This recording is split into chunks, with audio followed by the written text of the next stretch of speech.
ngumu sana.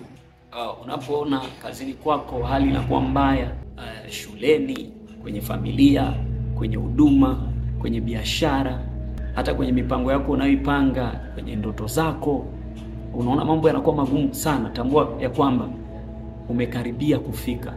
Epuka sana kujiambia maneno ya kukukatisha tamaa mwenyewe. Ndani yako inabidi ushuhudie maneno yanayoweza kukutia nguvu.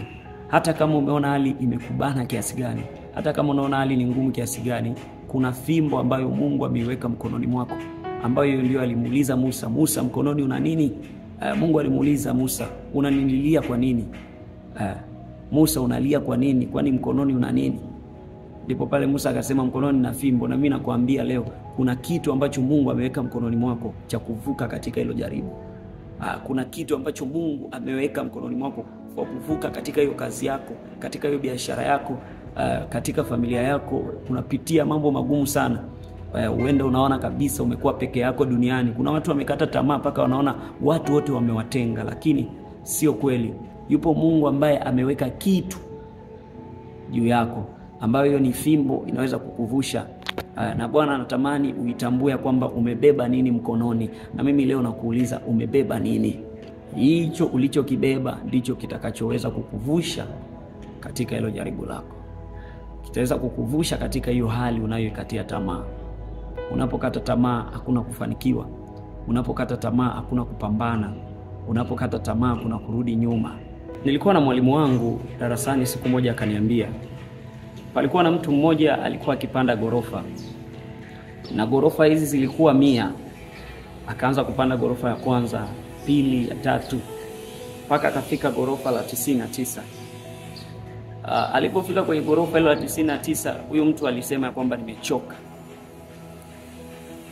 Alipochoka, ilikuwa limebaki tu gorofa moja ili aweze kufika mahali ambapo alitakiwa kufika. Akasema narudi. Akarudi tena, akatembea tena kutoka kuanzia juu mpaka kufika chini. Tena akatembea gorofa nyingine tena 99. Mwendo ule ule aliopanda nao ndio akashuka nao. Kwa mfano huu nikajifundisha kwamba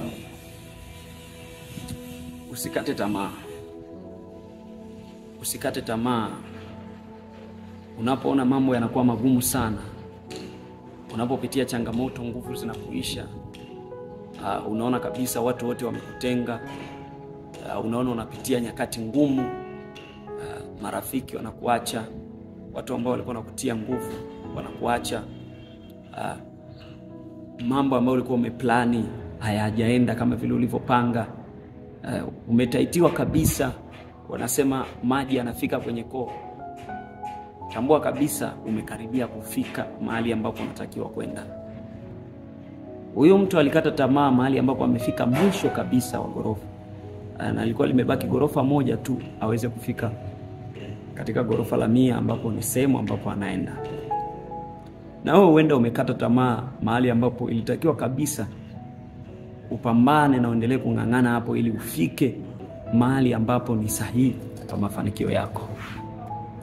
Leo mimi nakwambia, haijalishi unapitia magumu kiasi gani, haijalishi ni hali ngumu kiasi gani inakuja kwako, ila nakwambia usikate tamaa.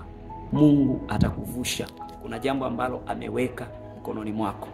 Usitie huruma, usiwalilie wanadamu, kwa sababu mwanadamu hatakwambia pole, lakini pole haitakuvusha. Utalia machozi, lakini machozi hayatakuvusha. Kitakachokuvusha ni kile kitu ulicho nacho. Bwana anatamani kujua kwamba umebeba nini mkononi, ndipo uweze kuvuka katika hilo jaribu lako. Hivi umeshajiuliza, je, katika haya mapito ninayopitia nimebeba nini? Ni nini ambacho kitaweza kunivusha?